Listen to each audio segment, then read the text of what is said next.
안녕하십니까. 행복한 퇴직의 김창입니다.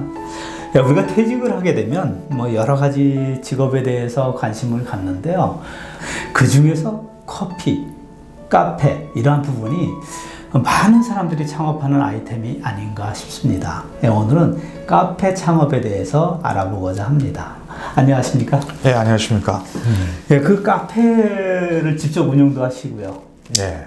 그리고 카페에 대한 컨설팅도 하시고요. 네, 그렇습니다. 그래서 카페에 대해서는 어느 누구보다도 상당히 많이 알고 계실 것 같아요. 잘 맞습니다. 근데 우리가 퇴직하시는 분이 보게 되면 네. 쉽게 접근할 수 있다고 해서 접근을 하지만 또 너무 쉽게 준비가 소홀하게 우리가 시도하지 않는가. 예전에는 건물이 들었으면 휴대폰 가게가 그냥 한두 개씩 들었었는데 요즘은 카페가 너도나도 없이 많이 들었었는데 만약에 삼겹살을 많이 파는 거리나 치킨집이 많은 이런 거리 봤을 때는 이쪽에 10명 정도 앉아 있으면 여긴 적어도 두세 명은 앉아 있는데 카페 같은 경우에는 현저하게 차이가 납니다. 이쪽에는 그래도 조금 복작복작한 느낌이 나는데 이쪽에는 한두 명이 없는 경우가 있는 거죠. 왜냐하면은 고객들의 그 카페를 선호하는 기준점 차이가 굉장히 좀 극명하게 드러납니다. 그래서 이게 함부로 뛰어들었다가는 쪽박 차고 나오기 때문에 조금은 경쟁력이 있는 본인만의 어떤 무장을 하고 좀 날카로운 칼과 아주 두툼한 갑옷, 방패를 가지고 필드로 나와야지만 대박까지는 아니더라도 쪽박을 차지하는 그런 일이 되지 않을까 싶습니다.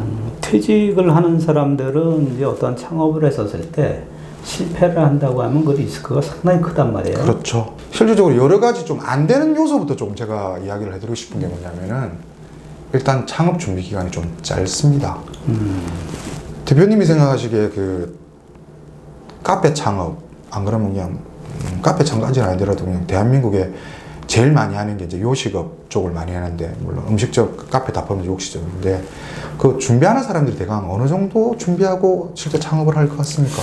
현재 준비하는 거 보면은 생각보다 많이 길진 않은 것 같아요. 한 6개월에서 한 1년 사이. 예, 1년까지도 길고요.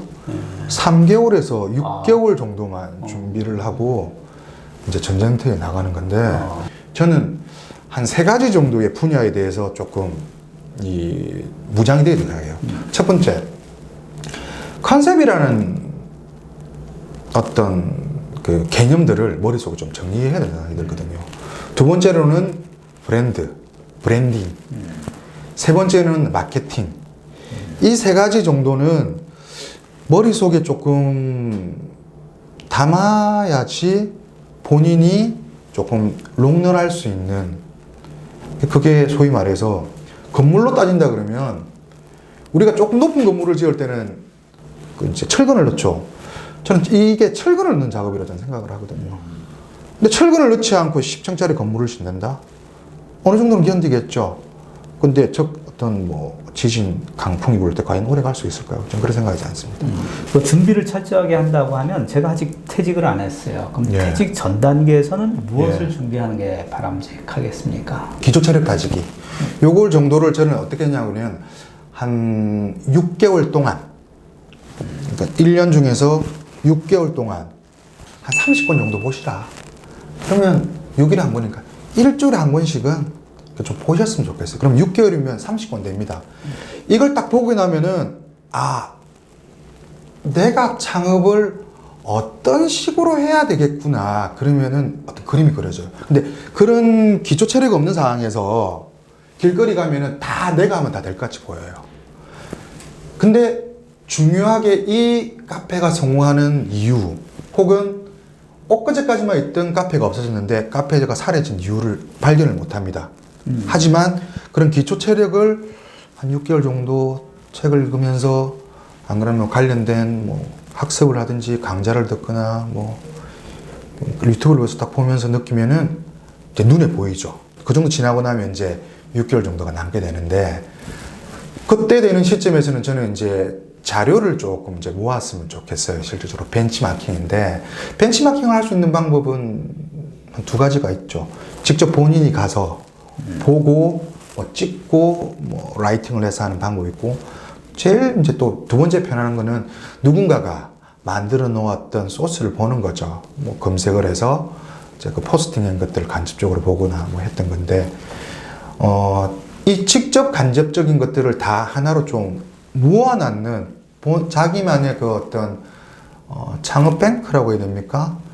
그러니까 그런 것들을 좀 하나 만들었으면 좋겠어요. 그러면 은퇴하기 전에는 이제 전반적인 지식의 근육 키우기를 먼저 한 다음에 예, 기획이라는 기획 컨셉 관련된 뭐 이런 것들. 예.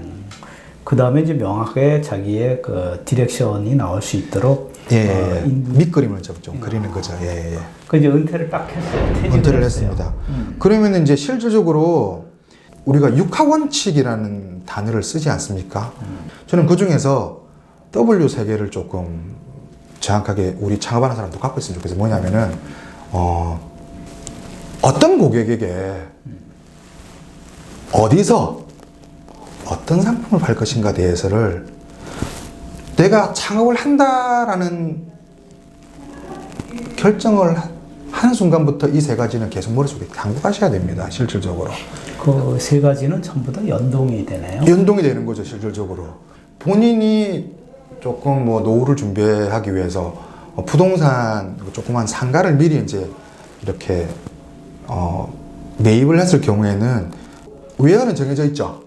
외화는 정해져 있죠. 그런데 후도 정해져 있지만 경우에 따라서는 본인이 어떻게 하냐 따라서는 바뀔 수가 있는 거죠. 왜냐 그러면 본인이 갖고 있는 메뉴라든지 상품에 대한 그 경쟁력이 높으면 오히려 반대로 여기 있는 사람들은 10% 20% 그러니까 서브 타겟이 돼버리고 오히려 5분 정도 떨어져 있는 직업군이라든지 고객층들을 땡길 수 있는 것도 본인이 어떤 경쟁력이 있는 상품을 만드냐에 따라 달라질 수가 있거든요, 실질적으로.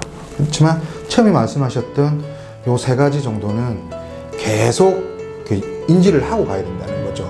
예, 오늘은 카페 창업에 대해서 알아봤습니다. 우리가 카페를 창업하기 위해서는 퇴직 이전부터 좀 체계적으로 자기의 근력을 키워가면서 카페에 대한 많은 지식과 이런 걸 바탕으로 준비한다고 하면 분명 성공할 수 있지 않을까 이런 생각이 들었습니다. 감사합니다.